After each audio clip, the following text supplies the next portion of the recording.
if you love yourself, you're not going to tolerate certain relationships. You're not going to tolerate certain behavior. You're not going to tolerate certain media. You're not going to insult your soul with your behavior.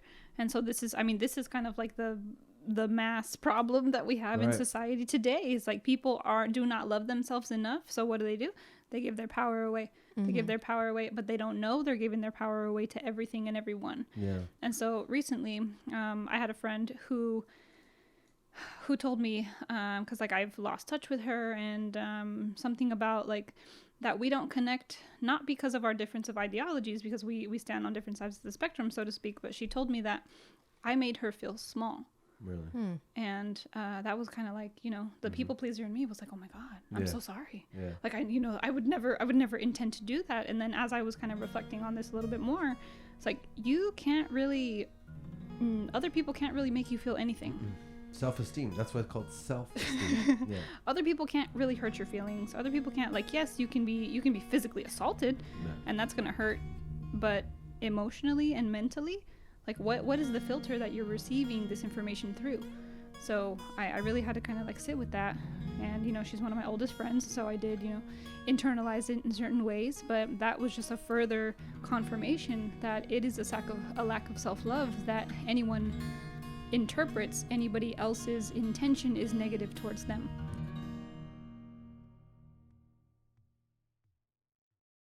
Welcome back to the podcast. Today we have a very special guest. She's an entrepreneur on a mission.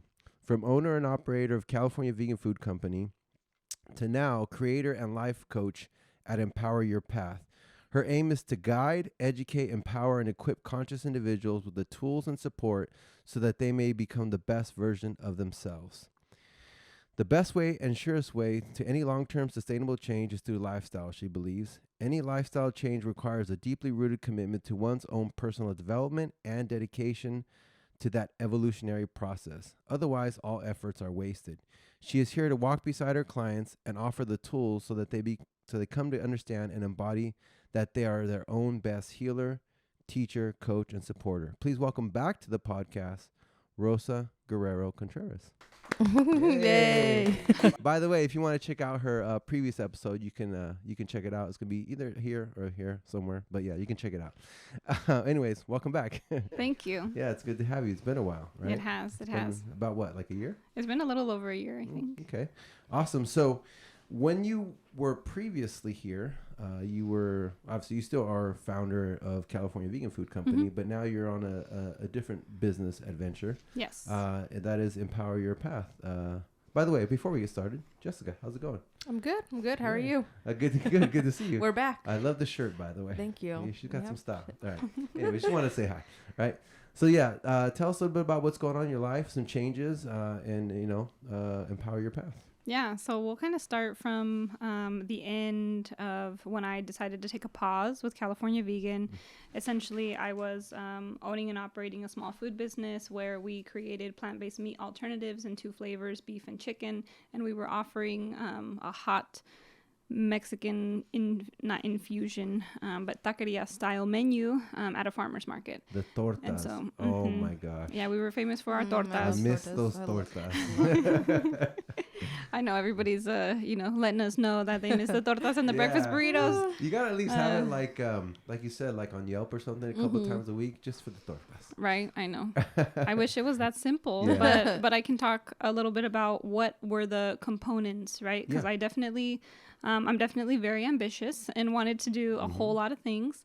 And so the manufacturing of the meat itself was essentially a whole business in and of itself. Right. And what happened was our 2 main ingredients essentially became unavailable on the global market. On the global market. Yeah. That's a good reason to switch gears and pivot, right? Right. No, so we were buying our organic vital wheat gluten from Holland because it was the cleanest product. You told me about that, that I could find, and all of a sudden it was unavailable. Wow. And so the alternatives were going to be not as good quality and a lot more expensive. Wow. So I wasn't willing to increase our prices and reduce our quality in order to just keep going. And in addition to that, like COVID mandates and all that became just like a lot more strict. And so as I was looking forward, the future of food was just becoming a lot less appealing.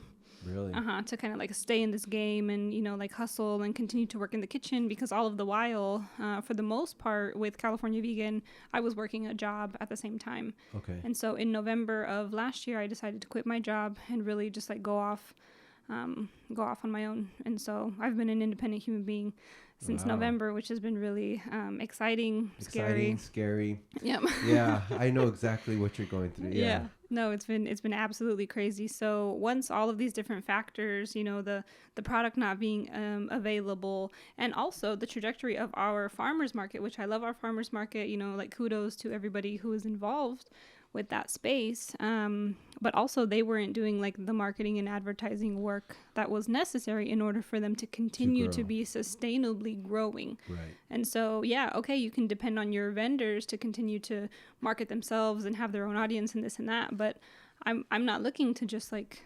So they wanted you guys to do all the work, basically. Yeah.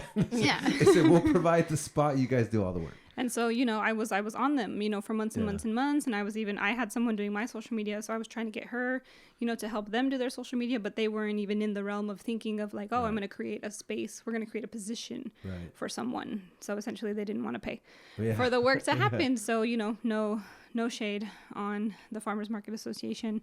But at the end of the day, it was just like very many variables that led me to want to embark on this life coach journey. So I created Empower Your Path. Wow. That's kind of crazy, but also they always say a rejection or it's not a rejection, it's kind of a redirection, right? Yep. Or like when a door closes, another one opens, right? Absolutely. For example, that's where this whole podcast came about, right? I mean, I'm still in the financial service industry. I've been doing it for 10 years, but I pivoted during COVID because of just opportunities and things changing and stuff like that. So I kind of understand exactly what you're going through. Mm-hmm. So now Empower Your Path, right? Yes. So has this been something you've always wanted to do, or is this something that just kind of came up because of the circumstances?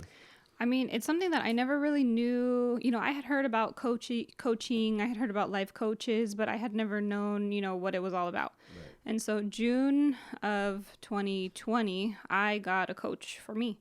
Because, as I'm in this like leadership development role and, trying to grow within myself professionally, emotionally, spiritually, all of the things, I got a coach and she just helped me like substantially. Like it was amazing. Not only, the partnership, the mentorship, the guidance, the support. And then we kind of got, after a couple months, started talking about what it could be like for me to be a coach. Because, as I began to do research in Tony Robbins and all this, we're like, okay, what does it take? Like who are coaches?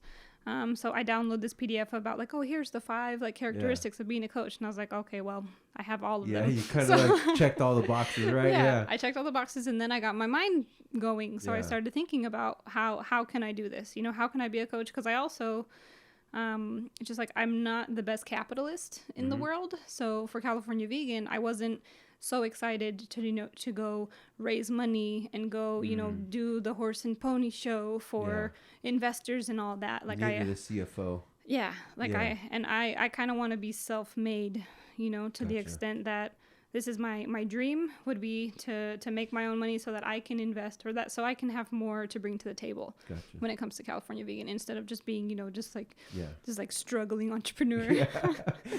Hey, every entrepreneurship is a struggle for sure. Yes, absolutely. Yeah. So you kind of checked all the boxes, but actually you made a good point. You got a coach first because they always say if you want to be a good leader, you must first be a good follower. If you want to be a good teacher, you must first be a good student. So you kind of took the road of getting your own coach, and then did that help you in any way? Kind of, see like the path already. 100%. My coach helped to take me from, because I had a job, so I was working a W-2 job. So with her, I've been through the evolution of leaving my job, starting the coaching business, closing my old business, and I've had maybe 3 or 4 iterations of the coaching business up until this point. Wow.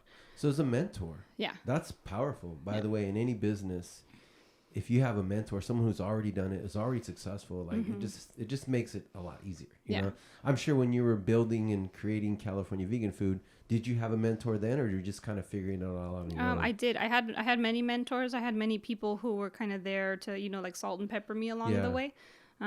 So yeah, and I agree for anything that you're doing, like a mentor just to look up to, just to, hold space for you, just to relate to, because a lot of the times it can be very lonely. Yeah. Yeah. Yeah. And it just helps you avoid maybe certain mistakes or, just get there faster. Like I don't have a mentor for this podcast. I just watch podcasts. That's kind of like my mentor, you know? I wish I did. If you're out there, I'm looking for a mentor for a podcast, Joe Rogan. I don't know if you're out there, like, you know what I mean? But just kidding. That's ambitious, right? I don't never know. Hey, but no, I understand the importance of a mentor. So, yes. So Empower Your Path, tell us about it. Are you, tell us, where it's headed, like what you're excited about, what you're learning from it. Yeah, absolutely. So I've kind of, it's been evolving as I started Empower Your Path really coming out of my kind of more businessy focus. And so I was like, okay, entrepreneurship. We're going to, I built a small group of rising entrepreneurs. Yeah.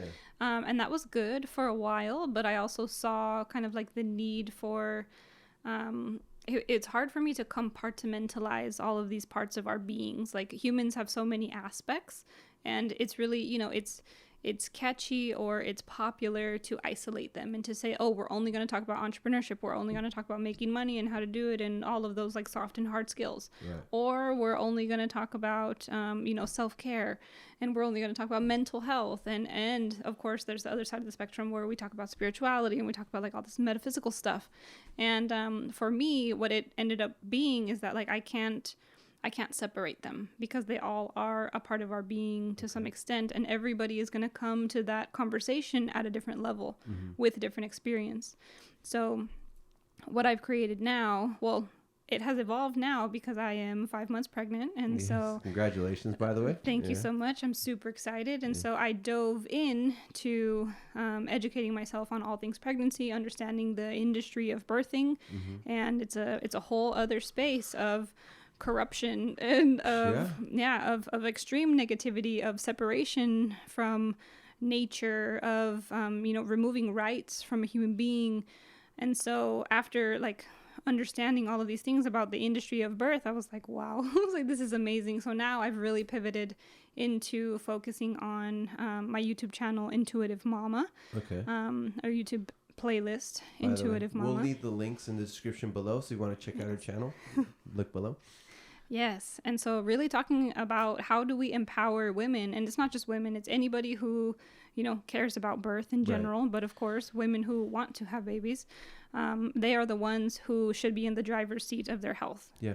By the way, birth too. Yes. That's a topic that, because my sister, she's had 3 kids, and she tried to have the last one at home in a pool, like, home birth and all that, like they used to back in the day, and so I've heard a lot of things about how having a birth when you're laying down, kind of how they are, is not very healthy. It's not healthy for the woman. It's not healthy for the baby. Obviously they try to give people lots of drugs nowadays and all that kind of stuff. So can you talk a little bit, because you mentioned something, and I think it's important, because number one, this whole topic of pregnancy and birth is probably unknown and taboo for many women and, men, of course, in general, that have, wives and significant others that are pregnant.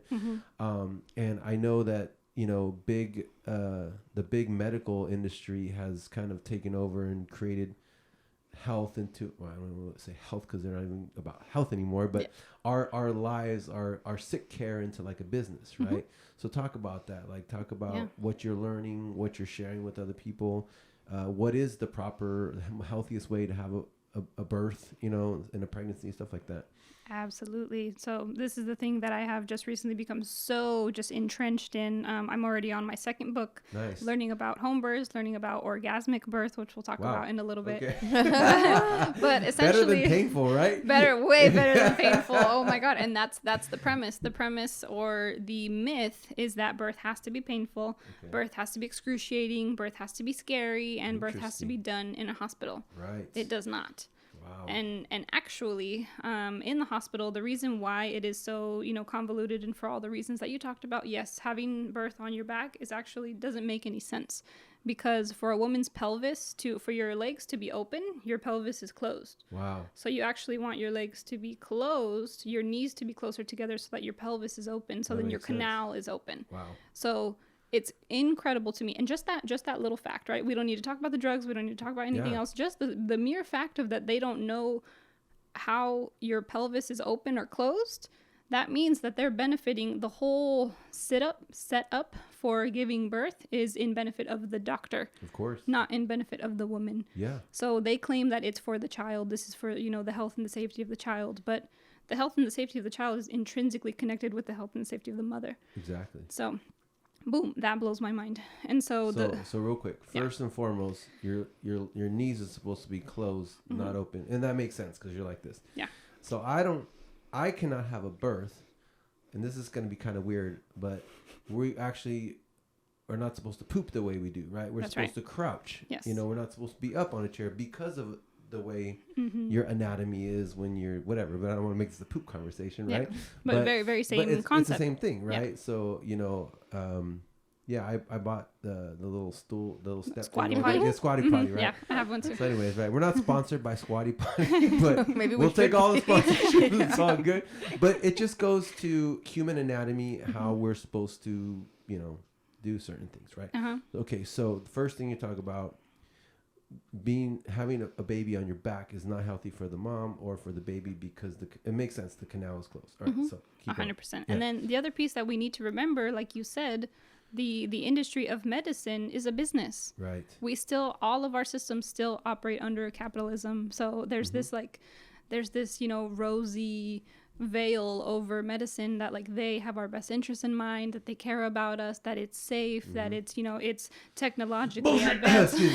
Sorry. Yeah, right? And all of that it's a myth. Right. So if it works for you, fabulous. Right. I am I'm so happy for the people that it works for. I hope it continues to work for you and that you are vibrant and you're living just the best life. Right. But it doesn't work for me. Yeah. And it doesn't work for anybody. They just think it does, right? And so I, for one, am not trying to go to the hospital when I'm in labor. Number one, I'm not trying to leave my home when I'm in pain and then have to go and be bureaucratically taken through a process and then checked in 100% and bureaucratically. Yeah, all of that. That doesn't make me feel I'm being pampered. I'm being taken care of because at home I can take care of myself. Right. So number two, there's what's called a Cascade of Interventions. So the hospital also is going to have you on a schedule. So if you are not dilated to a certain centimeter by a certain time, they're going to induce you. If if your contractions aren't close enough at a certain time, they're going to give you another chemical. So they're going to force it, basically. They're going to force that baby out the whole way through. Yeah. And if you don't give birth at a certain time, they're going to cut you open. Wow. Yeah. They're going to give you a cesarean. And that's another thing. So like you said, everything is basically forced to benefit the hospitals and 100%. Their procedures, right? And they want cesareans, they want epidurals because those give them more money. Right? 100%. Yeah. So talk about cesarean. Does that mean that cesareans are basically created by hospitals, or is it kind of a necessary thing? Not necessarily. There are some emergency situations, and so I want to be sensitive to everybody who does have emergency situations where a cesarean is necessary, but it's not always the case. Yeah. So I mean, and obviously, I don't think any woman out there is looking forward to a cesarean, right? Because they basically split you in half. I mean, they cut you open. They cut a small hole underneath your Isaac. They cut you open. Hey, that's a big cut. Okay, I've seen cesarean scars. It's a big scar, and it's not something that I personally want to get. So again, to everybody out there who wants to get, I had my cousin commented on Facebook. She's like, "I'm sorry to tell you this, but cesarean all the way." And I was like, "Whoa, okay, right. Well, if that's cool for you and you want to have surgery, great." Yeah. But that's definitely not the situation for me. So I am planning a home water birth with a midwife, and so I will have a team of 6 people, including myself and my husband, in the birthing process. So talk about that. Is that difficult to put together? Is it hard to find that, or is it pretty simple? It's just people don't even think about it. I think I'm trying to. So from my perspective, this is the best option for me. So I think it's fascinating. Yeah. I am so excited for the challenge. And I think fear would probably take over most 100%, women, right? Because of the conditioning and the conditioning we have. That is the fear. Okay. So I was actually at a quinceañera this weekend, had a conversation with a woman who is also a little bit less pregnant than I am. And less pregnant. That's a good way to put it. She's less pregnant than I am. She's less pregnant, I'm more pregnant. Yeah. And she said, I was like, "Oh yeah, I'm gonna have a water birth at home and this, so excited." And she was like, "Oh, I'm too scared to do that." Yeah. And I was like, "Oh, I crazy. I feel it. I get it. And I'm sorry. Like, I don't know what to say. Like, but this is the whole piece about. And so next Wednesday, October 6th, at 7 p.m. on YouTube Live, there you go. I am going to have a free masterclass about the building blocks towards an orgasmic birth. All right. And that's going to be the principal thing that we talk about is you have to dispel your fears. Yeah. You have to get rid of your fears. There's no way. If you're not confident enough in yourself, if you're not sure enough in your ability, in your body's own ability to know, like women, no matter what, sexuality you prescribe to, our bodies were made to have babies. Right. This is why we have uteruses. This the whole point. Yeah, I can't have a baby. No, I wouldn't want to. But yeah. What do you like? A lot of people, I feel like in medicine, maybe I'm sure like higher up, it's all about business, right? Yeah. But when it go down to a lower scale, when you have nurses and doctors, a lot of people go into medicine because they want to help. Yes. They're not thinking about like, well, I can't wait to grab all this money from this poor woman who's going through all this pain and stuff. So I understand like up top, but what about the people that are like I feel like a lot of people are actually there to help you and they're not thinking about money, they're thinking about you and your safety and the safety of the baby. Yes. And I think like sometimes too, I mean, I'm not a mother and I haven't seen a childbirth, I've been through it, but I know like sometimes they have to induce because it's for the baby, like the baby's not coming, and if it doesn't come out at a certain time or like it's gonna make things worse for both parties, or I don't know if that's like they make that up, but I've heard that like sometimes a mother's been in labor for days and the baby's just not coming, and if it doesn't come out then things can go wrong. So just if something were to go wrong with your situation,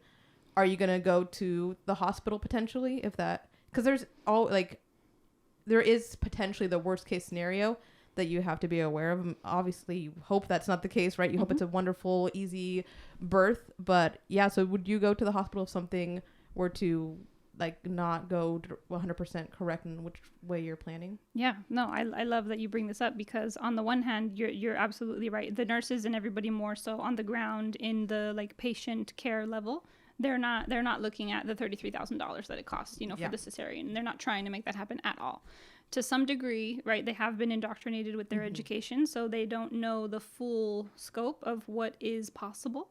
And I do believe that they are there, they have your best interests in mind and all of the things. And so, again, my respects to everybody who does labor and delivery, because that's not an easy job beyond any means. And this is the same thing that my mom keeps bringing up with me, because I am so, like revolutionary in the sense that like I really want to have a home birth. But of course, like if something happens, like if I start to hemorrhage, I have to go to the hospital. Yeah. And these are all like the contingency plans that I will make with my midwife, because I'm not so naive to think that like, it's like on the one hand, you have to be prepared for absolutely anything. But then on the other hand, like I do believe and I am committed to like having a pleasureful birth. Yeah.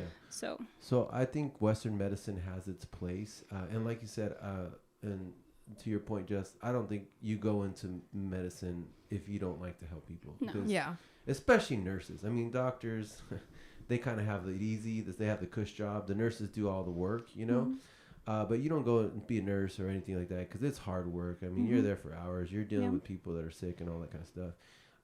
But I think and it does have its place, because my sister did try to have a home birth, but she had complications. She had to go to the hospital. So whatever, right? Yeah. But she tried, But I think what you're saying and what I agree with is that the system itself is kind of flawed. You know what I mean? So if someone's taught in a system that's flawed, it's still going to be flawed. It doesn't mean they're bad people, because obviously, like I said, if you're a nurse, even doctor, all that kind of stuff, thank you for what you do. You guys are saving lives for the most part, right?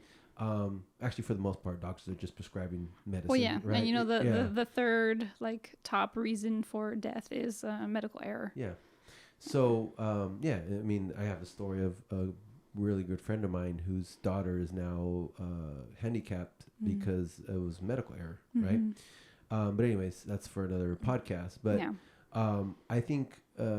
I just think that people just have to kind of be more aware and awoke, and not just believe everything. Because I'm woke, you know what I mean? Woke is kind of like a lonely, kind of like, they say ignorance is bliss. You know what I mean? Like once you're woke and you kind of realize a lot of things, you kind of like, it's kind of lonely because everyone else is just still in the matrix, so to speak, right? Yeah. But when the woke movement has been has been hijacked at this point.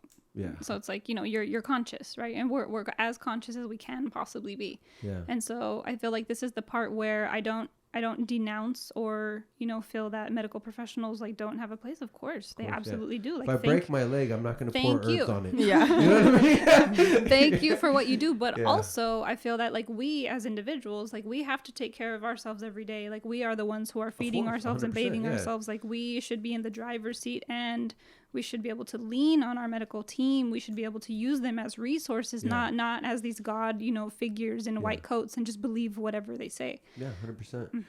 You know, I mean, and yeah, so I think that's kind of more like what we're talking about. And yeah, I mean, so let's go back to it, orgasmic birth, because most people look at childbirth as something like painful and just not fun. You know what I mean? And well, is this your first child? This is my first child. Have you like talked to other women who have gone through like the like actually giving birth? I've talked to many. I've been like surveying so many women, so many stories. I feel like everyone is like, oh, it's like so beautiful. It's like the gift of blah blah, and you're like, okay, and then you like hear them talk about it, and you're like, I'm like, what? They're like, yeah, you know, I was screaming and I had this happen, and like, oh, it pooped, and it's just like all this stuff, and I'm like, oh my god, like I feel like sometimes women will like oh, it's wonderful, because they're trying to like manipulate or like just be like trick you, like, yeah, have a kid, it's great, and then when you're like, what, this isn't great, this is crazy, like the great is the afterwards when that's like, yeah, I'm just, but that's orgasmic birth, that sounds very intriguing. Yeah, because it is possible. So I'm just at the end of reading this book called Orgasmic Birth by, oh my god, I'm not going to remember her name right now. Deborah. Okay. We'll leave it in the description below. Elizabeth, Deborah, something like that. Okay. Anyways, so it's fabulous. It's wonderful. And really, the pieces that are necessary are to dispel your fears. And it's all about doing your personal work. Yeah. It's all about, and so once I was reading this book and understanding, I was like, holy shit, I'm a life coach. And like all of this comes together because I had created my first program was Conscious Lifestyle Program, which I feel like is a little bit too broad for people. Like, what the hell does that mean? Like conscious lifestyle, like it's a little bit of everything. Yeah. And essentially, you know, it is the taking care of your vessel, taking care of your body. It is being aware and conscious of your environment and all of the things. It's not just like the items and the things that you have, but it's also the people that you entertain. Yeah. You know, it's your coworkers, it's your job, it's how everything affects your mental health. And then it's your spirituality, you know, it's your faith. It's like what you believe in. It's those building blocks to your being, right? That most people aren't willing to break apart and look at and say, oh, that doesn't serve me. That doesn't serve me. I think a lot of it has to do with the society where it is today. Delayed instant gratification. Instant gratification, yep.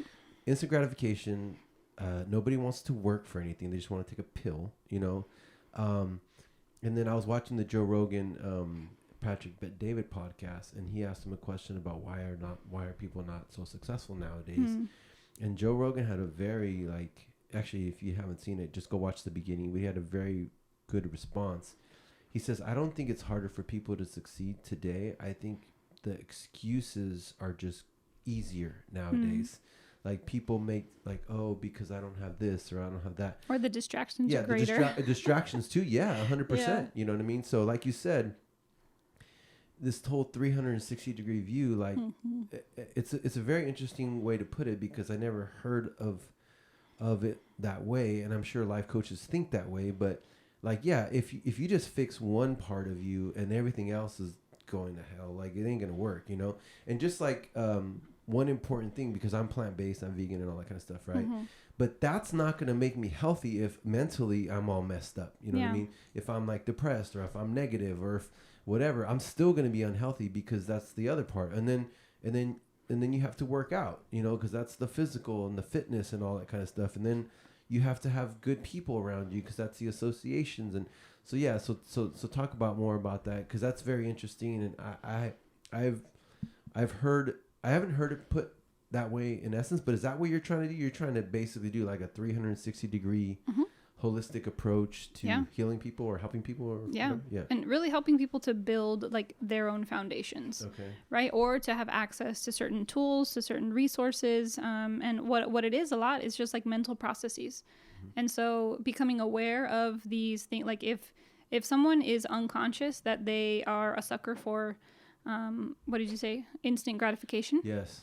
If they don't know that, then they are just going to react, right? They're going to react to their life, and they're going to continue to feed that instant gratification. Yeah. Awareness is number one, right? And so I also teach about the pyramid of self-mastery.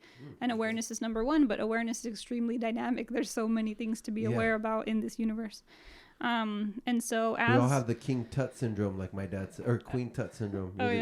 The king of denial. Anyways. That's so cute. Yeah. So along this journey, you know, I continue to figure out like, what is it that people really need?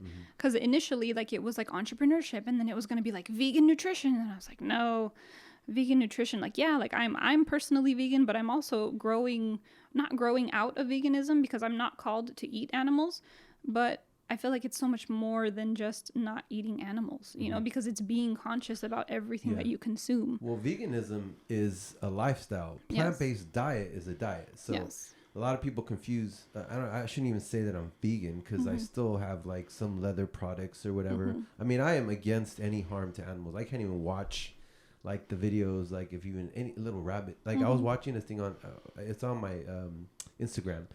They have a little rabbit about to be slaughtered, and there's all these dead rabbits hanging, and it knows it's gonna die, and it's 100%. Like freaking out, trying to get the hell out of there. And I'm like, damn, like I can't even watch that kind of stuff too. I feel like, why is that on your Instagram? Because it's my vegan, it's my vegan legends Instagram. Oh, it's like, so I follow all these vegan like people. So it's just like being like very aggressively like be a vegan or blatant about why you should be vegan. Some of those vegans are pretty much like those like, but it's a fact. Yeah, no, it's I mean it's true, but they're just sensationalizing it and making it like really like in your face, so you're like, oh. They basically just found like video from slaughterhouses, and they post it so that people can be woken up and aware. Like, okay, if you're gonna eat, because I think, and this is not a vegan conversation, I don't want to take away from what we're talking about, but I have something to add to it though. So this might actually go along. We're detached so much from everything. We're detached from the animals that we kill. We're detached from nature. We're detached from how our stuff we consume is destroying the earth. You know, we're not even attached to it anymore. So how can you even be sensitive about it or even care if you don't even feel it? Like, you don't even know. It's just kind of like we're detached from cash. Yeah. Like a credit card, you spend 30% more when you swipe because you don't feel it. But if you had actual physical cash and you're handing away your dollars, you're just you spend less because you're like, give me my cash, and I don't want to get rid of it, right? So yeah. Well, interestingly enough, because so the piece about like veganism and vegetarianism and how like, you know, plants don't have feelings, right? But essentially, once you increase your level of awareness and metaphysically, like everything in this universe has consciousness. Yeah. So plants and vegetables do have feelings. They do have consciousness, and you can measure it, but it's hilarious. I was just watching a David Wilcock video, and he was quoting research done by a scientist named Bowers, and Bowers was talking about all of this, and he electrically like measured like the responses, and essentially using a lie detector machine, same process. Okay. And he could hook up plants, and so he would like yell at the plant and be really aggressive and like, I'm gonna chop you down, I'm gonna burn you up, and the plant would start to scream, and so like the machine would go off and go crazy. And the same thing when we go to cook our plants. So all we really have to do is pray over them, because apparently their consciousness knows that they're here for our consumption. What about fruits? Fruits as well. Really? They're all alive. Yeah. Okay. Oh, I mean, isn't like everything a living being? Like it's growing, so it would you would think it's alive, right? On my personal Instagram, so I merged. I had an Empower Your Path Instagram, but it felt weird to manage two Instagrams because I'm not a separate person. Yeah. I just want it all to be one. So my personal Instagram is queen_of_duality. Okay. And I just talked about intuitive eating and how, especially for people, because I keep having this desire to help others see that there is a way to transform their diet habits in a way that's not restrictive. Right. Because that's always what I get. Like I was just in the car on Monday, and this girl, I was like, oh yeah, I haven't eaten meat since I was 16, and in Spanish she was like, oh my God, that sounds so difficult. Yeah. And I was like, I get why you feel that it's difficult, but it doesn't have to be. Do you know where that comes from? Where? Number one, addiction. It is. Well, it's an addiction to flesh. Yeah. So when you're an addict and someone tells you can't have it anymore, you're like, your body's screaming like, Anyways, go. No, it's okay. I feel it. I feel it 100%, and I see it a lot. And so, I was just trying to figure out like what is a way that we can be just like a little bit more, because if you take the meat eater and you take the vegan, like it's never gonna work. Like they're never gonna get along. You're just gonna keep screaming at each other, and it's not. There's not gonna be. I'm gonna scream at you later. There's not gonna be like a happy but in I'm not between. a preachy vegan anymore. That's what when I first went vegan. It was. I know. I feel it. We all have our evolution through this process, because in the beginning you feel like this is gonna change the world. Yeah, because it changes your life. It does. It really does. But really finding, and what I've always strived to do with California Vegan, or what I'm doing now, is to be a bridge builder. Yeah. Like I'm trying to connect. I'm not trying to I'm not trying to cancel culture. I'm not trying to do anything that's gonna like demonize one group or the other. Yeah. You have to attract. No. Yeah, we're gonna connect. We're gonna attract. Like we're trying to be a magnet for positive change. Yeah. So, shoot, I just lost it. But you mentioned something. Damn it. Okay, just keep talking. Okay. What goes in? I want to know what goes into make sure becoming, you add the senior moment thing. I know, right? Becoming a life coach. Like, there's not like a college. Like, there's no programs, right? To become. There are for life coaches now. That's so there are tons of programs and certifications and colleges, and like there's so many different ways that you can cut the cake. But at the end of the day, you don't need any of that. Like there's no association, there's no governing body, that keeps track of all of these things. And so, again, like, I don't know, there's this extremely rebellious part of me that wants to go against the grain of everything. Entrepreneur. Leader. And so I don't want to have to get a certification to prove my value to people. I want to be enough in my existence with my experience. And so, I've had a couple clients tell me, oh yeah, like what certifications do you have, or this and that? And I'll just explain to them like all the shit that I've been through in my life. Like all of the things. Life. Like the school of hard knocks. Yeah. It's true, but like the Earth School is the best teacher. 100%, yeah. For me, I mean, yes, I went to school, I went to college, I went to the University of San Francisco and whatever, but at the same time, like nothing that I learned 100%. From school is applicable to whatever I'm doing now. You ever see that meme where it goes, I'm so glad we studied parallelograms in college, because I have to do my parallelogram seasons coming up.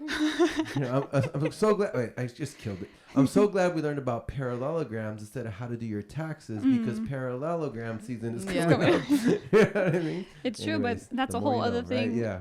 And how we were talking about before we got started about all of the ways in which we are lied to, or all the things that are hidden from us. It's like practical life skills. Like all of our parents went to school and had like shop, or had like home ec, and like learned how to build things, or learned how to like balance a checkbook. School became a business. 100%. And school became a business to benefit a very specific group of people. And by the way, I'm not against education. We're not against it at all. Please get education. Like, I don't want my doctor being like, you know what, I just went to the school of life, so I'm just going to chop you open.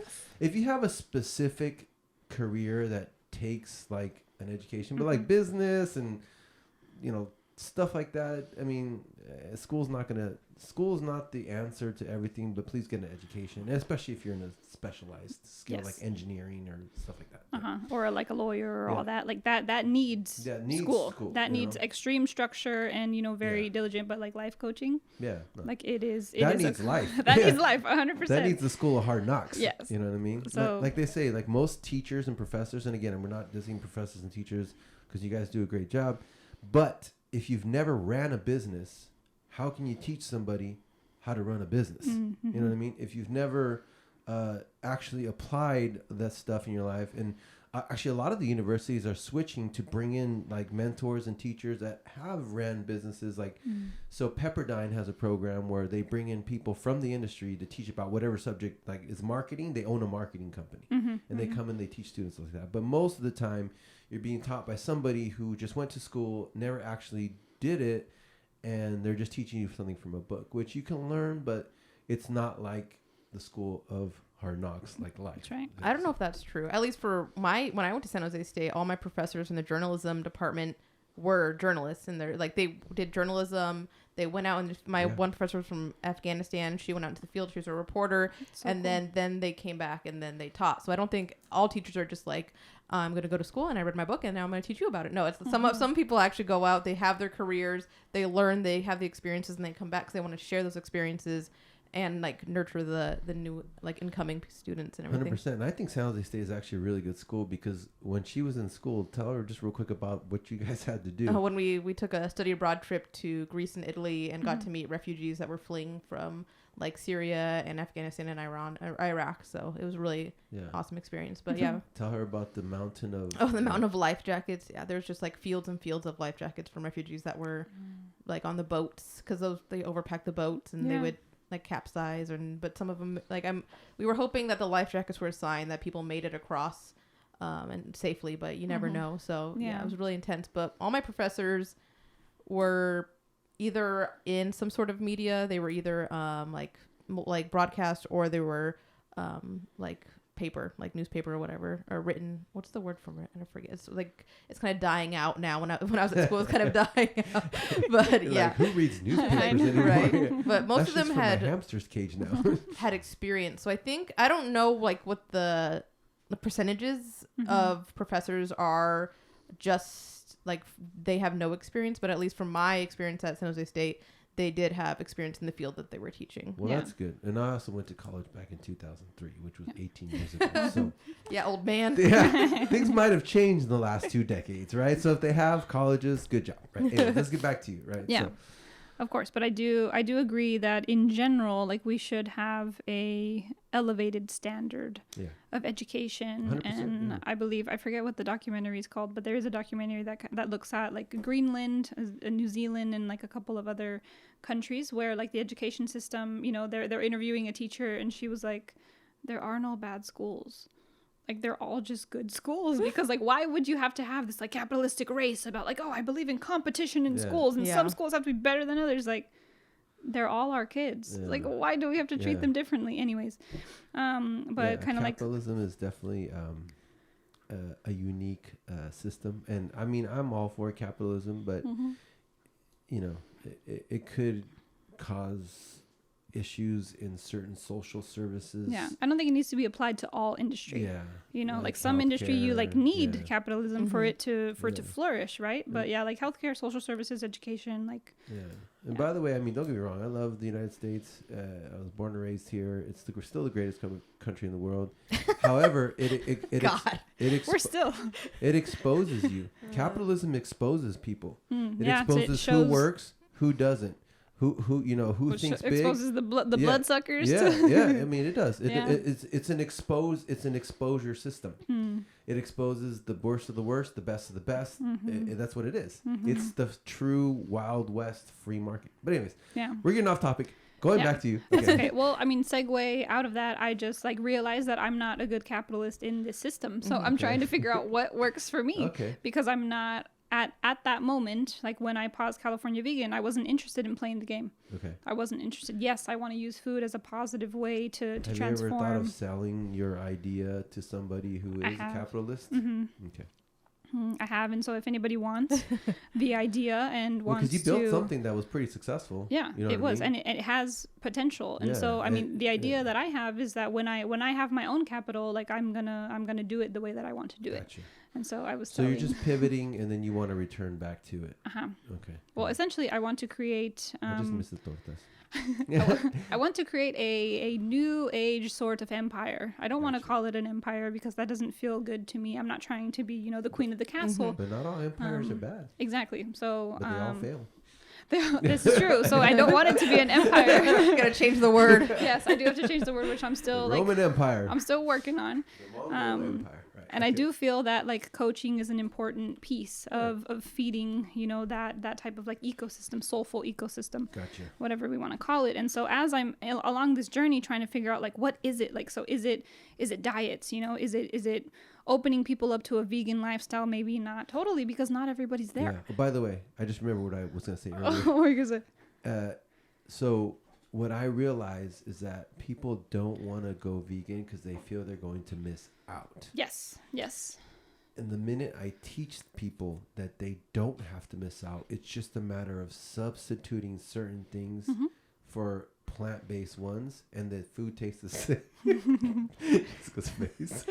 Yes, Well, it tastes the same. Yeah. It doesn't even have to be a substitution, because what it is that we overconsume animal products, Right. Mm-hmm. right? We And overconsume everything. we do. Yes. I just spent a month in Europe. There's no fat people in Europe. Nope. I saw 6 fat people. 2 of them were Americans. Yeah. That's how they describe us too. Yeah. 40% of our population is obese. I think it's 60 now. Is it 60? I think Okay, it's the last 60, figure I yeah. saw was 40. If I it's could 60, be wrong. I'm going to lose my I'm not good at numbers, mind. but even 40% is pretty bad. Half the population, and we're talking about obese. We're not Obese. talking about chubby. Yeah. You know what I mean? We're talking about like over. Like dead soon. You know Well, what I they mean? make healthy food like almost unattainable for some people They because they do. can't afford it. But So you it's know- like I'm gonna go to McDonald's, get my $1 burger, my sad. $1 Coke, or I can go to Trader Joe's and pay $10 for like Yeah. free range chicken. Or it's just like Yeah. it's not. It's not Yeah, accessible. the system is not fair to. You know, to people. the Not at all. other flaw in the system is that in Europe they're way more active. 100%. I lost 10 pounds just because I walked so Yeah, much. same. I walked everywhere when I was Yeah. in Europe. And by Yeah. the way, they're not vegan. They No. smoke cigarettes. They eat hella meat. They eat eat hella a lot, bread. but they are so active. But and the they quality- eat a lot less. and the quality of their yeah, food their is quality so is much good. higher. It's so much better. Their Yeah. countries don't care about money and killing the people, like over profit over health. Yeah. Their countries are actually like health. Let's take care of our. Well, and people. their transit like systems are amazing. Like Yeah. like here we drive everywhere, but there's like you take the bus or you Yeah. take the Yeah. train or you walk around, and yeah, it's a lot. Yeah. It's a lot more difficult because everything's so spread out in Yeah. the cities. But I'm sure if we had a very good public transportation system, I don't know, it's just different. But anyways, we're getting off topic. But That's okay. Well, that piece is unrelated, but I have noticed recently just there's a huge separation between like people who drive and people who take the bus. really, Yeah. Oh yeah. Yeah, like socioeconomically. Mhm. like oh yeah, Yeah, in this 100%. country, Well, it's in like- this city alone. if you're- 100%. You only take the bus. Well, again, I might be aging myself, but when I was young, only broke people or poor people took the bus. Yep. You know what I mean? Or like hood people. Like you didn't want to go on the bus because it's dangerous. You know My what I mother mean? never let me ride the bus. Yeah. I had to lie to her so that I could In go Europe, everyone experience. takes the bus, Yeah. like or the train or the tube or They're whatever. nice. Yeah. The public transportation Yeah, is it's nice, nice. over there. You know Yeah. what I mean? Yeah, I ours is literally gross. walked. I literally would everywhere I got. I was sweating like I had just Yeah. been on the treadmill for 45 Well, yeah, minutes. it's humid there too. Yeah, it was crazy. The weather's crazy. Yeah. So, anyways, but Yeah, we- but yeah, I mean- the whole design of our lifestyle, right? So this just goes to show why it is so difficult, because there are so many components of our lifestyle, of our environment that are not conducive to healthy lifestyles. So I kind of realized that like diets, like that's not the place, right? Because that's people's comfort, that's their home, Yeah. that's their squishiness. Literally. And then the other piece. So now I'm also gonna offer. Yeah, I'm squishy too. That's why I'm mad. I know, this is why I love being I pregnant. can't- Yeah, I know, right? I couldn't even tell you were pregnant. I only knew because I checked her Instagram before. I already gained 5 pounds in the week Since I've been you being back. home? Yeah, Oh, I'm man. like, this is crazy. Welcome home. Yeah. Because I'm like so sedentary here. I might work out. I'll go do a crazy intense 1 hour workout, but then the rest of the day I'm pretty much chilling. sedentary. Yeah. No, I feel it. And so the other piece is kind of like moving us away from this like extreme, flesh, processed food, sugar addiction lifestyle to having healthy indulgences. So that's what I'm really excited to teach and share about is healthy indulgences, because there are plant foods like dates. Holy shit. Oh, I mean, yeah. if you don't like dried fruit, then maybe not. Maybe you won't like dates. But if you do like dried fruit, dates are the shit. Like I Dates just made is like nature's sugar. Wow, I just made this date butter and I put a little bit of what is it, like orange infused, or no, Was it orange. the shade? Orange. it could be shavings or Zest just like or the something. Zest. the oil, Thank Yeah. you. the Oil. orange Oh, there's orange an oil. Yeah. Oh, wow. There's an Wow. oil. Oh, it was like so amazing, and there's so many pieces of this, like cashews. So if you haven't experimented with cashews, you can make so many things with cashews. You can All the make cheeses, a lot of them, right? milks, cheeses, creams, cremas, and you can make a frosting with cashews. And Yeah. so there's just like these really rich portions of the vegetable family that we can just like dive into. Yeah, coconuts too, a lot. Oh yeah, Yeah. coconuts full fat. You think about making like you should do like a cooking segment on your channel that incorporates all that kind of stuff, because I feel like a lot of us are just like, it's a nut. Yeah. Like that's it. It's a nut. Yeah. And It's like, trail what do mix. we do? Yeah. Yeah. But then Right. open people's eyes a little bit, like, oh wow, you It's can like, do that. you ooh, can do there's that. so many Yeah, things. exactly. Yes, this is true. Okay, thank Yeah. you for all of these ideas, because yes, I do really want to just highlight healthy indulgences, because these are things that people can dive into without feeling bad, Yeah. without feeling bloated. And the biggest piece about like bloated, that's a big intuitive thing. eating is, of course, okay, your mind and you're going to be chemically addicted to all of the things, right? Yeah. And whatever, this is a fact of life. And so in order to move us away from those chemical addictions, we do have to detox. It's hard. It's hard because like you're addicted to food, right? And then like I'm whatever, I eat fast food like I'm addicted to food probably, but then the steps of getting to detoxing is hard because I'm so tired. Yeah. I don't want to put the effort into cooking because then I have to sit there and stand and do all this stuff for 20 minutes or however long it takes, wait for the food. Or I can just go drive and get the food in 2 seconds and then I'm good. Yep. So it's like really a mindset change, not just like Yeah, 100%. Yeah, it's like not easy. It's like a really big lifestyle change. Right. It's a huge hill to cross over. And so that's why when I got like diets and detox, I was like, but we can't start there either because there's too many obstacles. So where do I start? Self-love. There you go. Building your foundation with yourself first so that once you get to a point where you're like, oh, okay, I do love myself, or I do know all the reasons why I didn't love myself before. And that's a whole journey in and of itself. Like, wow. That's big too. Yeah. It's huge. And that's what I was noticing with all of my friends, with all of my family, with every single person I would interact with who had a barrier, who couldn't do this or who couldn't do that, or was, like trapped in either an addiction or an idea or a belief. The common denominator is the lack of self-love. Yeah, and it all stems from something, either trauma or something that happened to them in their conditioning. life. Yeah. So a couple things. Addiction. So this might help Jessica, because this helped me get rid of I was a food addict too. I was a fast food addict too. Yeah. I wasn't a fast food good. addict, but I was a food addict because my parents, like, they throw down and every time they're here there's a food everywhere. I started intermittent fasting. I had no idea it was going to get rid of my addiction to food. I was just trying to lose weight, right? Hangry. That if I don't eat, I'm gonna kill something. That was me, right? Like I wouldn't even be focused. I wouldn't pay attention to you. I'd be like, I just need to eat, right? That's an addiction, right? So as I started to do the intermittent fasting, I started with 12 hours, and I went to 14, and I did 16, and I've done 16-hour fast for about 90% of my life the last 3-4 years. So I don't eat. I eat within an 8-hour window, and then I'm done, right? But what I found is that I'm not addicted to food anymore. I'll miss a meal and I'll forget. I won't even be hungry. I'll be like, oh, and then I'll be like, oh shit, I haven't eaten. I need to eat, So my issue now is getting all my calories in within that 8 hours because I'm not even that hungry anymore. Yeah. Like I'll eat and then I'll be full and then I'm like, damn, I haven't eaten that many calories. I need to eat because then I'm going to be under, and that's not good to eat under what you need, right? Exactly. But number one, I would say, and I'd give anybody advice, if you want to try to get rid of you don't have to change the food you eat. You just have to change the time that you eat it. Or like the amount too. The amount too. So that, number one, I'm not saying still eat what you eat. I mean, if it's not healthy, it's not going to be healthy, but try to fast. And then you'll start to notice your body will not be addicted to that habit of, because like most people, right when they wake up, the first thing is like, oh, I need to eat something. I need to eat something. It's like an addict, like, where's my cigarette? Where's my this? It's like conditioning, whatever. So try intermittent fasting. That might help. That was just my little point. Yeah, absolutely. And there's kind of there's a trajectory, right? Because you can, so going like on this side of the spectrum, there'll be like that 24-day juice fast. Yeah. Like, and then there's so many confusing things out there. Yeah. It is. No, there's like even if you're on like TikTok or any kind of social media, there's so many different fads of how to lose weight, of how to diet. How do you do you go off based off your own experiences when it comes to dieting, or have you done some like nutrition classes, or is it just like based on experience when it comes to all those, or dieting like correctly? Or so both experience, and I have taken a vegan nutrition course specifically, and as I'm pregnant, like I just wanted to make sure that I would be able to be a healthy pregnant person. Yeah, that's probably another concern too. Like, is my baby getting enough nutrients and stuff like that? Yeah, absolutely. But also kind of like leaning into the intuitive piece.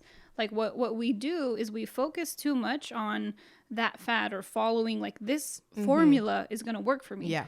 There is no one size that fits all. Not one program is going to be okay for everybody. So it's really about enhancing your connection with your own body and checking in and being like, okay, I intermittent fasted this morning. Like, how you doing?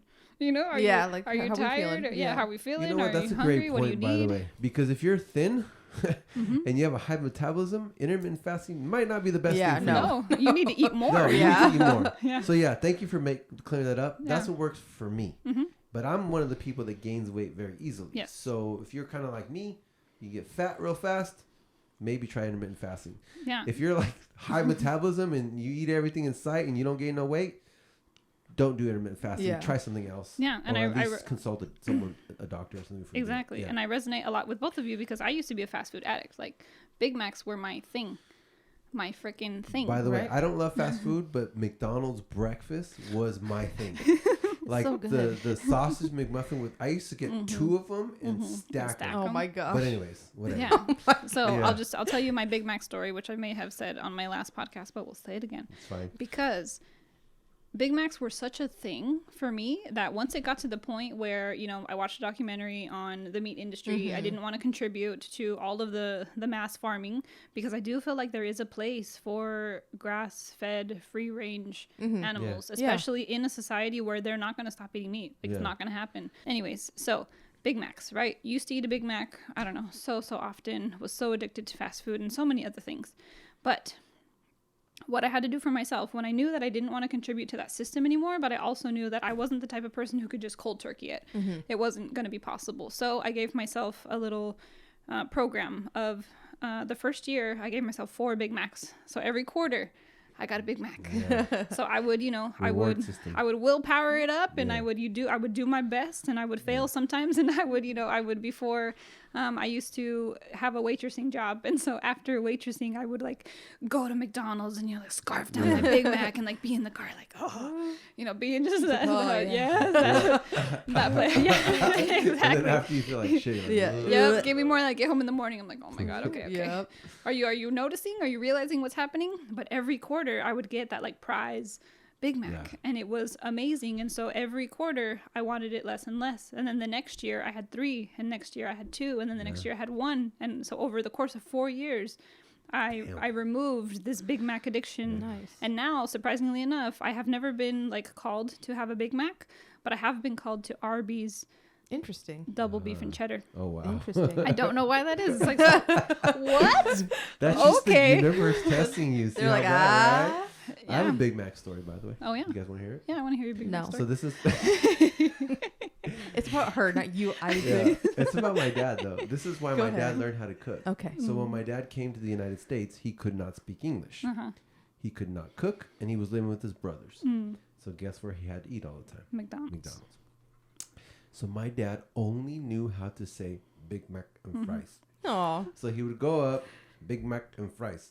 And he's all proud, you know what I mean?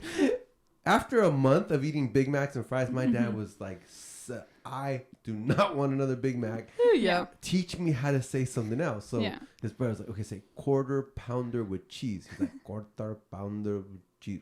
So he's like practicing, right? There's a big old line. And then he gets up to the line and the lady's like, what do you want? He's like, quarter. She's like, what? He's like, Big Mac and fries. So he said after that, he's like, he devoted himself to learn. He's like, I'm going to learn how to cook. Forget McDonald's. And by the way, that was kind of a funny story, but my father never let us eat fast food when I was a kid. I think it's because of that. Yeah. So just touching. Yeah. But I think it all boils down. I think you actually hit it on the head with self-love. Yes. Yeah. Because if you love yourself, you're not going to poison yourself with bad food. Nope. If you love yourself, you're not going to tolerate certain relationships. You're not going to tolerate certain behavior. You're not going to tolerate certain media. You're not going to insult your soul with your behavior. And so this is kind of like the mass problem that we have in society today. Is like people do not love themselves enough. So what do? They give their power away. They give their power away, but they don't know they're giving their power away to everything and everyone. Yeah. And so recently, I had a friend who told me, because like I've lost touch with her, and something about like that we don't connect, not because of our difference of ideologies, because we stand on different sides of the spectrum, so to speak. But she told me that I made her feel small. Really? And that was kind of like, you know, the people pleaser in me was like, oh my God, I'm so sorry. Yeah. Like I would never intend to do that. And then as I was kind of reflecting on this a little bit more, it's like, you can't really, other people can't really make you feel anything. Self-esteem. That's why it's called self-esteem. Yeah. Other people can't really hurt your feelings. Other people can't, like, yes, you can be physically assaulted and that's going to hurt, but emotionally and mentally, like what is the filter that you're receiving this information through? So I really had to kind of like sit with that And, she's one of my oldest friends. So I did, internalize it in certain ways. But that was just a further confirmation that it is a lack of self-love that anyone interprets anybody else's intention is negative towards them. Yeah. And like I can go way into this, but I mean, social media, I think, is probably the number one factor in today's time that is killing people's self-esteem and self-love. But also because they allow it. Yeah, true. But it's addiction too. It is. You know what I mean? Like, it is. No, I'm guilty of it. Like you said, when you don't, so awareness is number one, right? Yeah. If you don't know you're an addict, you're not going to fix yourself because you have no clue. It's like, you're just like, I'm just normal. That's just me, right? But like social media, right? Like you're watching everybody's highlight reel. It's like watching Sports Center top 10 plays or the highlights and never watching like the bad stuff or when people lose. You know what I mean? But so I think in this day and age, it's social media. But I think even pre-social media, it was like, like news. Number one, it's always been media. I guess. Media. Yeah, they don't want you to love yourself because then you won't be buying all the things that are going to make you love yourself. Yeah. Like news, news and TV. It's funny. It's called programming. Yeah. Yep. TV program. Hello. Hey, YouTube. TV programming. When you program something, what are you doing? You're freaking adjusting it to manipulating it to operate how you want, right? Yeah. And I was one of those, obviously, right? Like grew up watching Simpsons and news and all that. I don't watch news at all anymore. Like, I still know people that are addicted to news, but it's like, man, I feel like when I walk into the room and someone's watching the news, it's like shots are being fired at me. Like I'm like, my little positive, and then all of a sudden it's like, this person got murdered, this person got raped, 25,000. I'm like, what the hell is going on? Stimulation. I'm like, turn it off. I just try to run away, right? Anyways. Yeah. But yeah, self-love, that's very powerful, right? Yeah. It's huge. You know what I mean? And so I'm sorry, we need to get you off your subject, right? No worries. Where were we? Let's get back to the topic. Do you Big think, Mac. Big Mac. Do you think you have to have a certain kind of mindset to want a life coach, or do you think having a life coach is open for like every person should have a life coach, or do you think only specific people will have that kind of awareness or mindset to be open to having a life coach? Yes, I kind of want to say yes to both, but I was actually just talking about this with my coach. Is like not everybody is a candidate for life coaching. You definitely have to be at a certain level already, and so I would say in the journey of what I call self-expression, in the journey of self-healing, in the journey of just like personal development, there are various stages, right? And just from my own experience, everybody will have different, correlation of stages depending on their experience. But for me, like I have been working on myself and developing this awareness for decades, ever since like I became vegetarian when I was 16.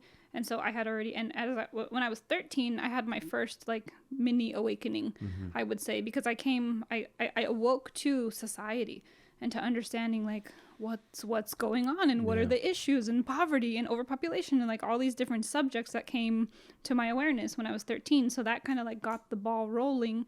And we'll fast forward to through my food journey, fast forward to like my trauma healing journey. Like that, I'm the type of person who had to do that by myself. I didn't go to therapy. I advocate for therapy for the people that need it, for the people that helps, because it's extremely helpful. But it's not always going to be helpful in all cases. Yeah. So a lot of my therapy was introspective, was experiential, and was with assistance of plant medicines. And so plant medicines really did help me to not only process all of this therapeutic stuff, but also it helped me to gain a further connection to the universe, to God, to faith, to my own foundation, and to who I really was. And so I wouldn't have gotten that at therapy, and only because I took myself through all of these processes, I was deeply committed to my own personal development. Did I get to the point? It was like, when you need a life coach, that's when you're ready to fucking go. You're ready to do whatever it takes. You're committed. You're there. You're working on yourself day in and day out. This isn't like, oh, I have my one foot in, in this thing or in that thing. You are ready. Yeah. I think that, like they say, when the student is ready, the teacher will appear. Yeah. So I think to your point is, I mean, anybody can get a life coach at any time. Yeah. But is it going to work?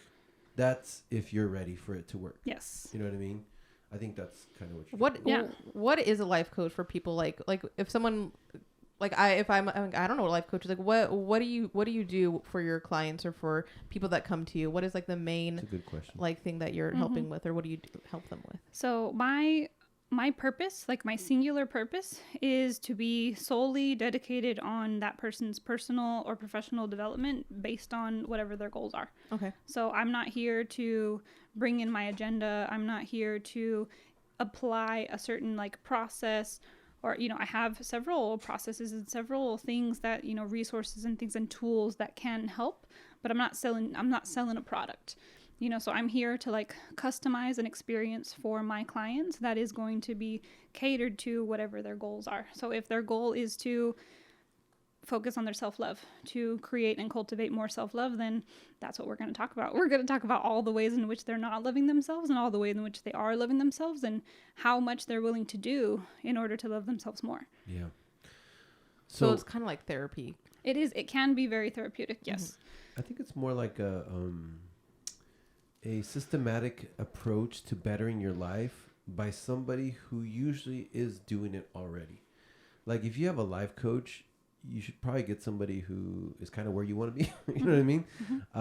Or is achieving certain breakthroughs in their life that you want. You know what I mean? I don't know. That's kind of my thought about it. But real quick, self-love. So as this came to me, what's the happy chemical in your brain? Is it oxytocin? Serotonin, dopamine, oxytocin. Okay, dopamine. Yeah, dopamine. So when you don't love yourself, you're looking for dopamine injections, right? Fast food, bad food, high fatty, high sugar, TV, sex for some people, you know, pornography for some people, drugs, alcohol. Those all give you that dopamine that you're missing because you're depressed in a way. You know what I mean? So your approach of self-love is good, is perfect, I think, because the reason I think people do all these things we all do it to ourselves. I'm not perfect. I have my issues too, right? But we all do it to ourselves because we're just looking for that feel good, that dopamine, something to make us feel good, right? Like, just wanted to mention that a lot of time why we're addicted to stuff is because it gives us the dopamine rush that we are missing, that we can't give to ourselves because of either trauma, depression, or lack of self-love, I guess. But all of it kind of goes hand in hand. So, yeah. Yeah, I mean, some people have chemical imbalances too. True. Yeah. Which they need like medication for. Or I don't know if plant-based stuff can does that too. But the ayahuasca, I've seen it done. But what I've seen is like medications. I've seen it destroy people. Like I'm not gonna name any names, but I have people close to me, like family members, that were put on certain medications and like antidepressants, right? And they're not the same anymore at all. You know what I mean? Like at all. Like that's scary to me. Here's the thing about not even being woke. They call them drugs. Prescription drugs. Well, I'm on the opposite end of that spectrum. I've seen people that are very close in my life that have been off medication, and it's really bad. It's really, really bad. Once you get off it, even when they're not, it's because they have a chemical imbalance. Yeah. And so if they don't have the correct medication, whether it be prescription drugs or any other type of medication, they're not going to be, almost sane. It's just, I don't know. I take medication for anxiety, and I'm very grateful for it, because if I didn't, then I'd be a mess. And I didn't even know I had anxiety for a while, but I just had like panic attacks all the time, and I didn't know that's what it was. I was like, why am I freaking out all the time? Yeah. And it was anxiety. And so I'm grateful for the medication. I'm grateful for the medication that the person that's close to me is on, because they were off of it recently, and it was really, really bad. Yeah. To your point, I do agree with you, but I feel that the medical field is abusive when it comes to prescribing that kind of stuff. Big pharma. They give it to everybody. Like our friend who was on the podcast, who became addicted to opiates because he had a car accident, and instead of giving him Tylenol, they gave him oxycodone or whatever. And that's like, once you take it, you're addicted. You know what I mean? Yeah.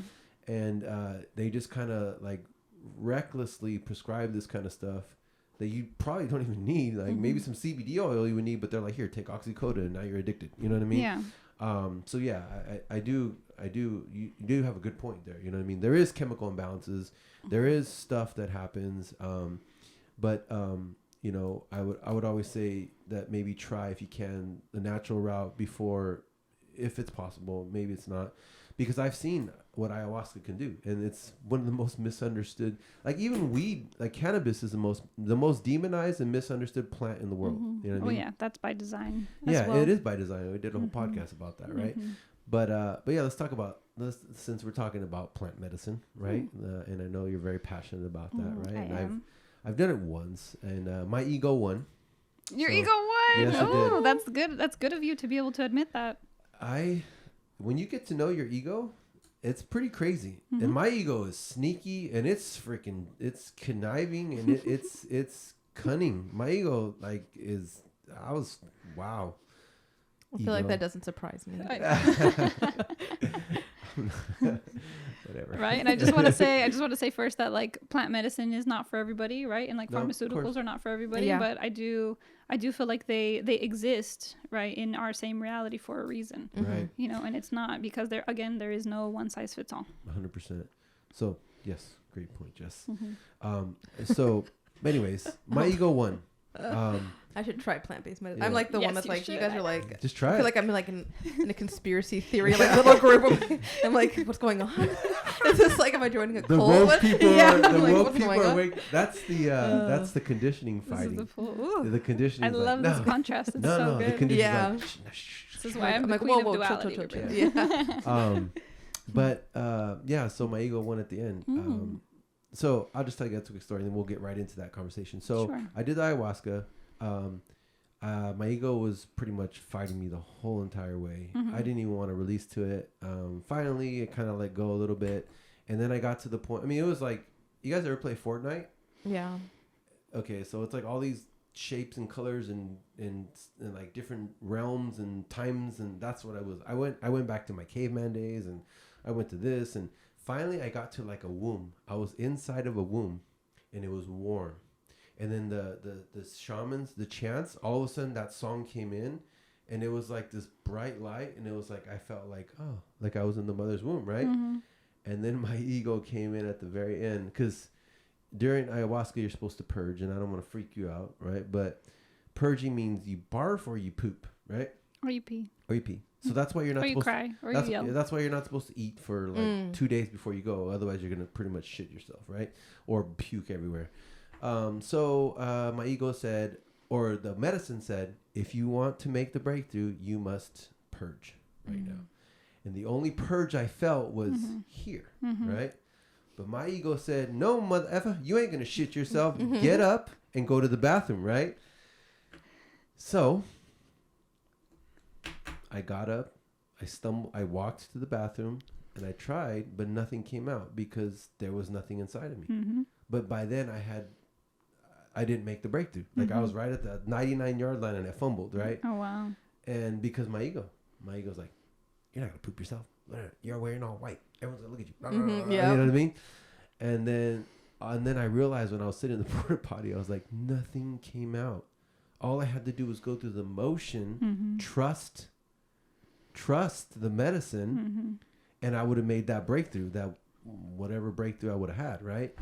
So anyways, in the end, it helped me a lot. I realized a lot of things. I'm still doing some of the work, right? But I didn't make the breakthrough that some people like, that make that big breakthrough, that just release and let it do its thing, right? But let's talk about that, because it's super misunderstood, right?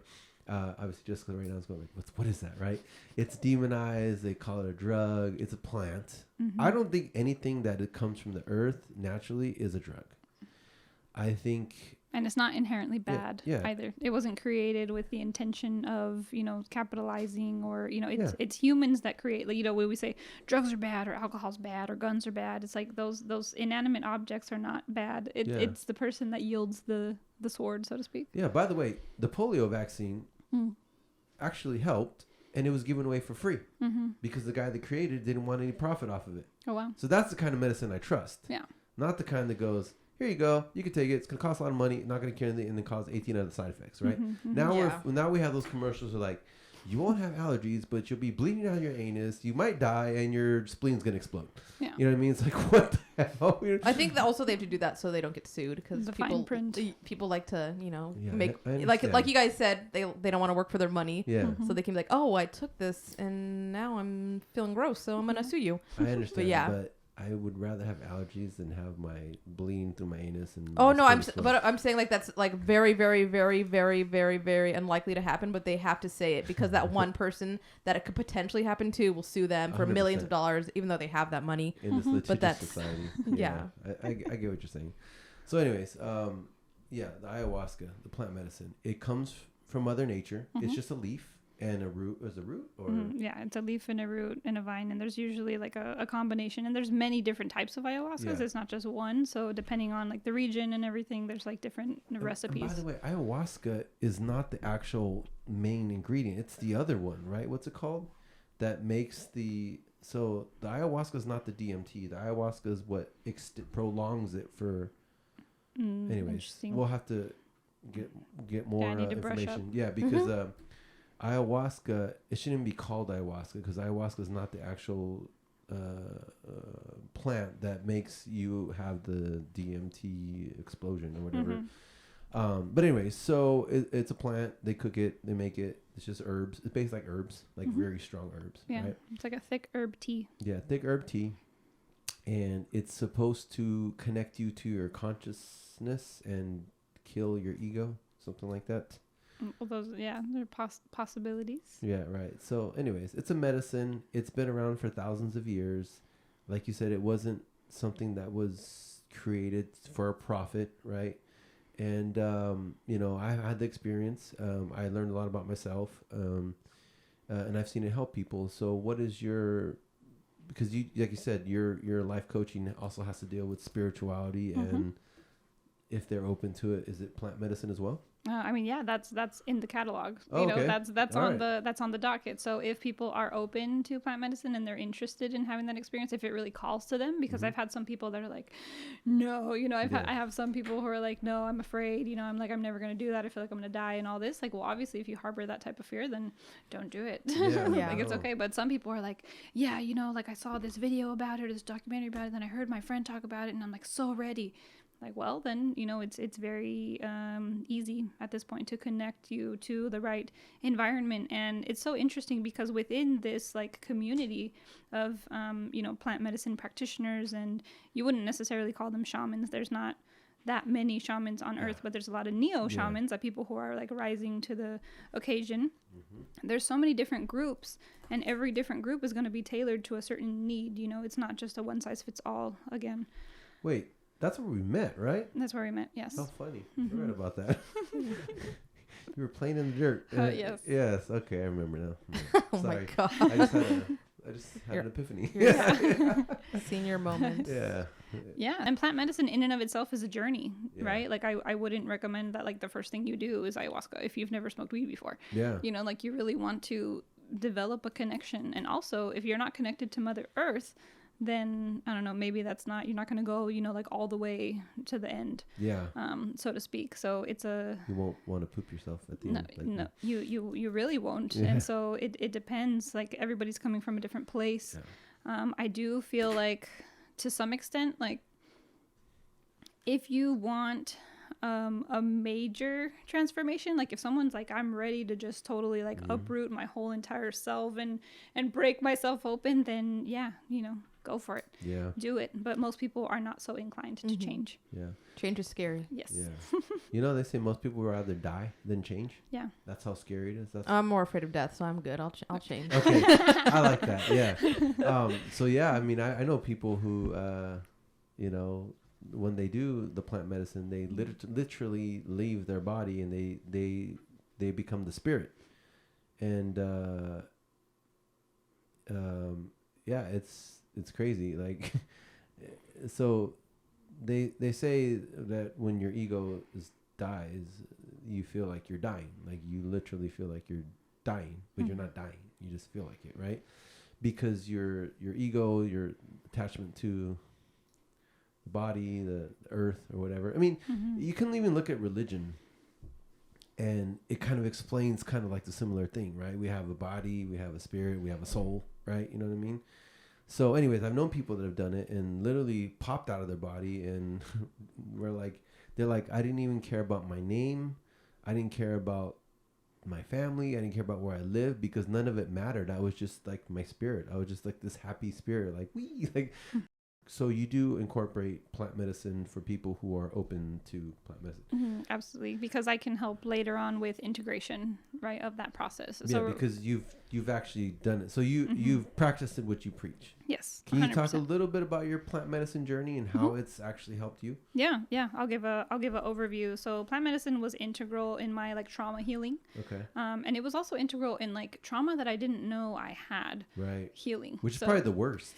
Which is the worst, and which was really the most kind of surprising, you know, because I've been a victim of sexual violence. I grew up in, you know, kind of a broken household, a broken family, only child. You know, I subjected myself to like not so great experiences as a younger person, you know, like did a lot of like synthetic drugs. And so like coming to a point where, you know, I had to heal the trauma of all of the sexual violence. I had to heal the trauma of my own self-guilt and self-shame. I had to heal the trauma of, you know, whatever was happening within my household. I had to heal, my addiction to food also came through with plant medicines. And so just like all of these multi-layer things that happened over the course of maybe 1.5 to 2 years with the help of plant medicine really just like stripped back all of these layers. Like and an onion, basically, right? 100%. And so, and like the core of that onion, which was the most surprising to me, and which I feel that like conceptually I still don't totally understand, but I do feel that like some of us are on this earth to help heal our lineage, to heal our ancestral line. Break generational curses. 100%. Generational curses. Yeah. So, you know, I come from a long line of alcoholics, drug addicts, broken families, single mothers, just like so many people who are traumatized, who are broken. Yeah. And so a lot of my family, and this is what I've grown up seeing, like I never really had a positive example for myself. I always had a lot of people who showed me what not to do. Right. You know, I had an uncle who died of tuberculosis because he was on the streets, homeless for 10 years, you know, and so like all of these people in my life essentially showed me that like this is a reflection of deeply rooted trauma. Yeah. Right. And so that's what my very first ayahuasca experience was this opening up of some portal where I released emotionally in a way that like surprised the hell out of me because I felt like it wasn't my own. Like I wasn't consciously like, oh yeah, like I'm healing from this trauma and this is my own pain. No, I was crying. You felt the pain of generations. I was crying for other people. Wow. Yeah. I was feeling all kinds of things for other people, but I wasn't conscious of what it was. Yeah. And so that was incredible. That was like the first kind of like breakthrough, amazing ayahuasca. But what I also want to say about plant medicines is unlike synthetic drugs, like you can't necessarily overdose on them. Like you can take too much that it'll give you an adverse experience because mentally or emotionally you're not ready for it. You'll be in the clouds for a while. But plant medicine always gives you what you need. And so on my third ayahuasca experience, it was hilarious because I was overworking myself. I was working in my full-time job. I was running my business. I was like doing too much as I used to all the time. And I came to this ceremony like ready to work. I was ready to do spiritual work. I was like, all right, you know, like I'm ready to freaking fight the devil. Like, let's go. Let's go. And the whole time, like I come into the experience and ayahuasca was just like, you're going to lay down, you're going to take a nap, you're going to chill. 5 hours. You're of like, just that.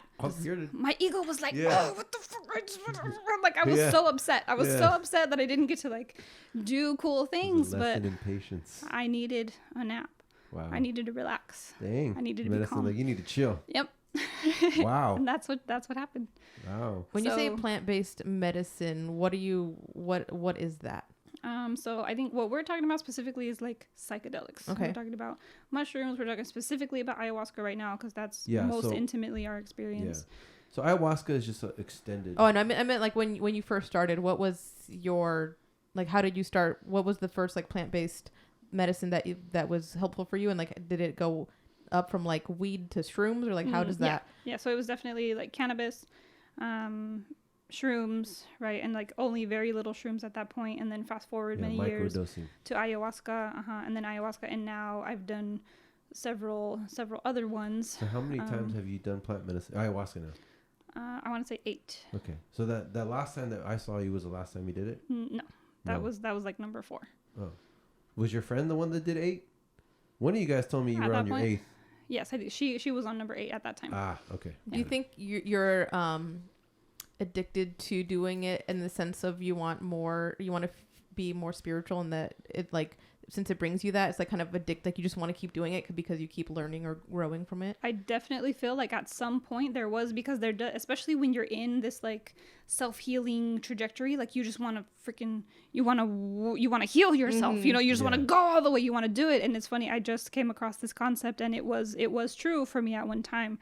But of course, not only through because plant medicine, so if you're in that mentality and you want it too badly, you're not going to get it. Yeah. It's not going to happen. And by the way, I don't think you can get addicted to it. I think what that is people using the medicine as a crutch because they don't do the work you're supposed to do. Yeah. Because you're not supposed to go back until you do the work the medicine says.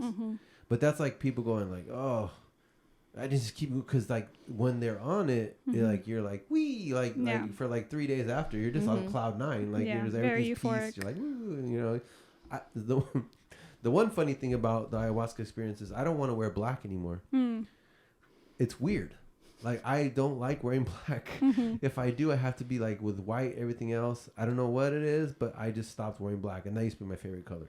Interesting. Yeah. And so, I don't know. But so to answer your question, just I think people could potentially get addicted to that feeling of the we feeling. So I don't. Yeah, so, and that does happen. Yeah. In the point of her point where you can overdose or get really addicted to the other types of drugs, those drugs will destroy your life. Yeah. This is just kind of slowly chipping away at the onion, I guess you could say.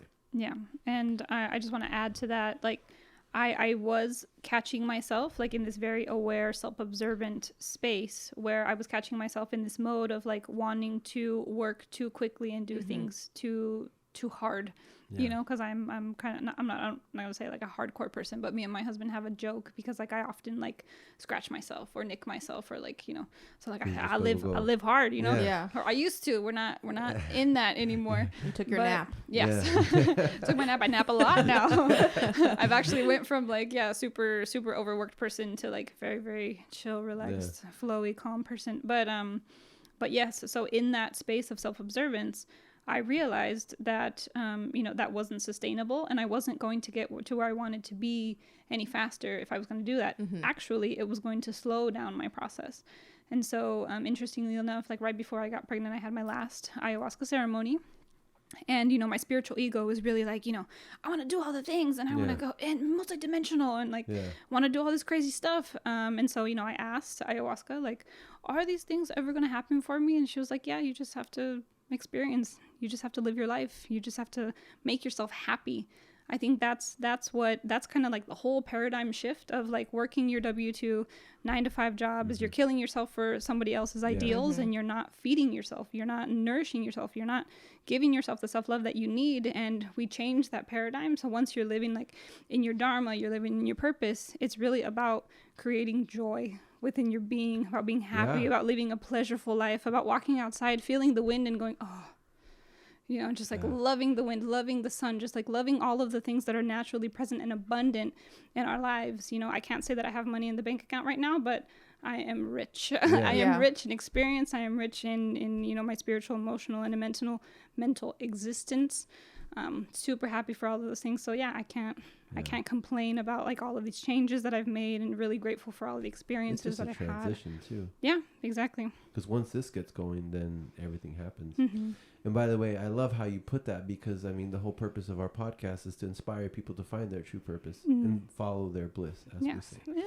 And I think a lot of times our culture of capitalism and the chase and the drive can confuse people. Yep. Because you're chasing something that might not exactly make you happy. What are you chasing? I mean, if that's what makes you happy, then go for it. Do it. You know what I mean?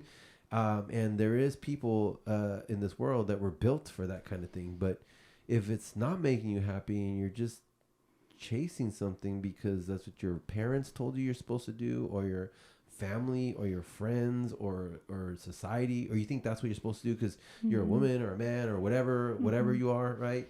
And you're just trying to fit this mold that doesn't fit you, then stop. You know what I mean? Like, find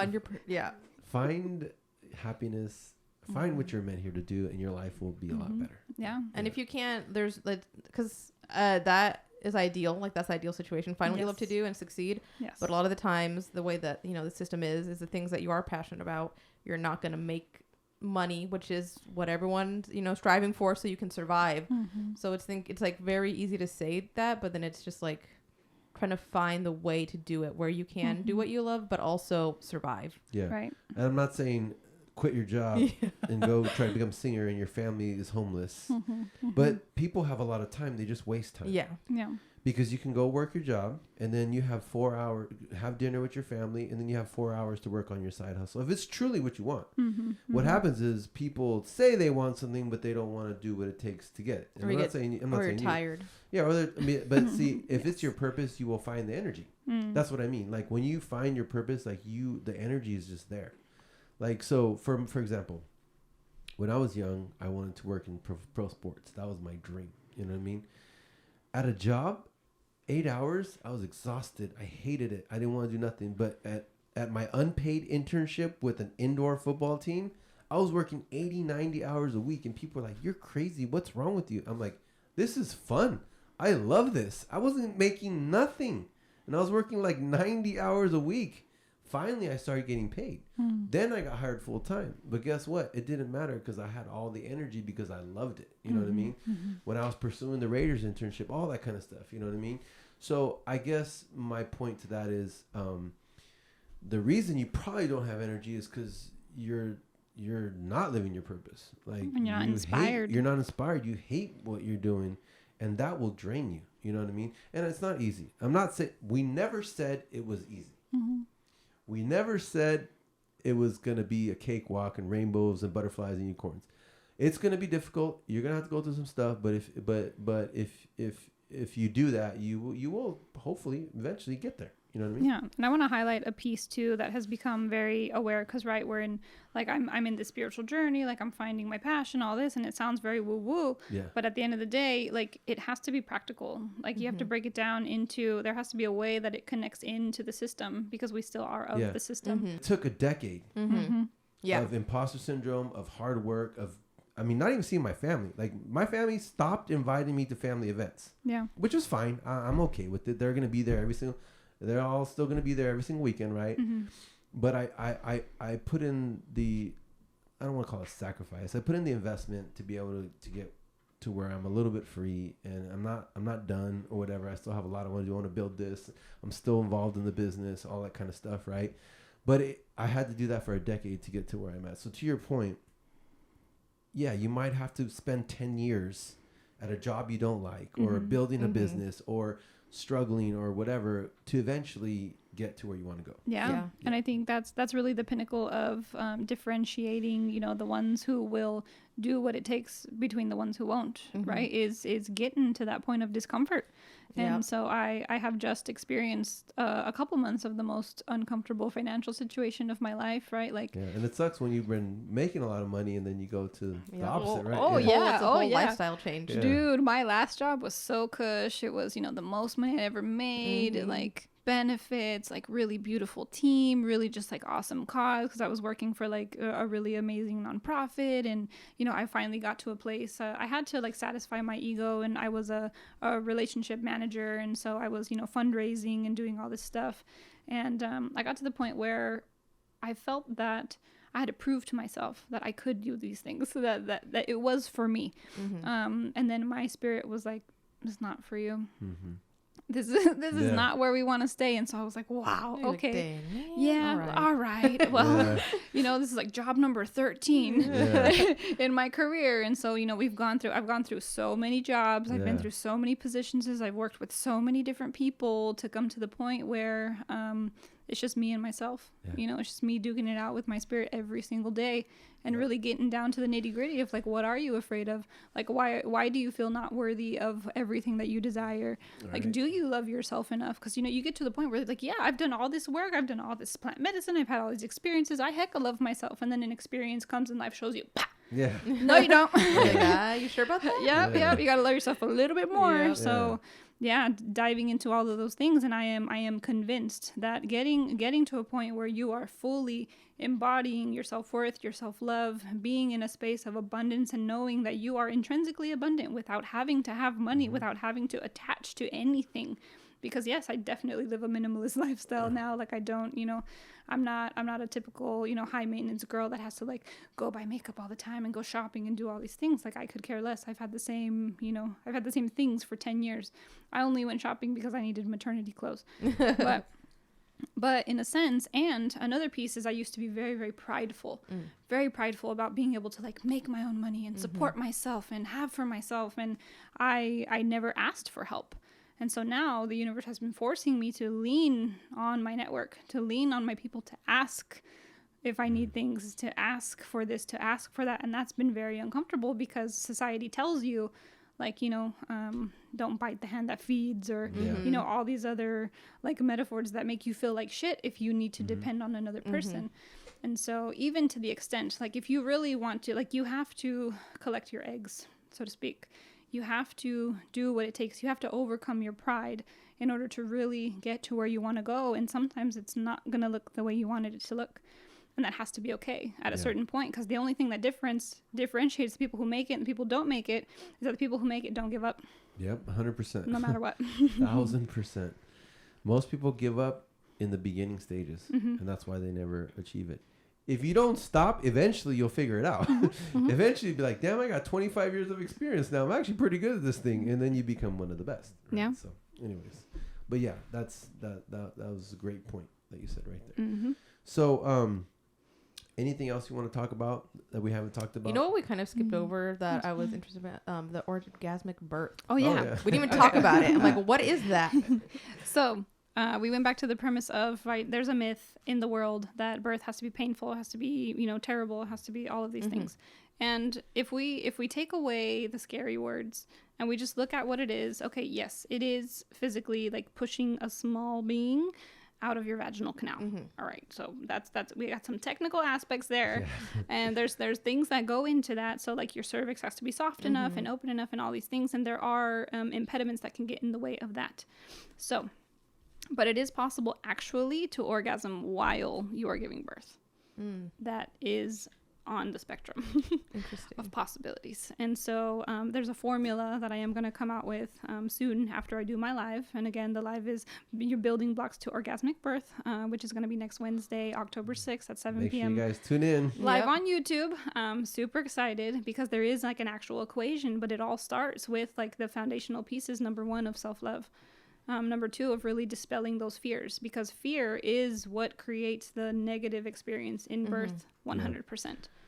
And fear and adrenaline and all that, that's not a formula for orgasms. That's a formula for the opposite, you know, clenching, this, all that kind of stuff. But if you're relaxed and all that. If you're relaxed, if you trust, and also one of the biggest things that I have to push for anybody, for men and women who are, you know, involved or even associated with the birthing process, like, educate yourself.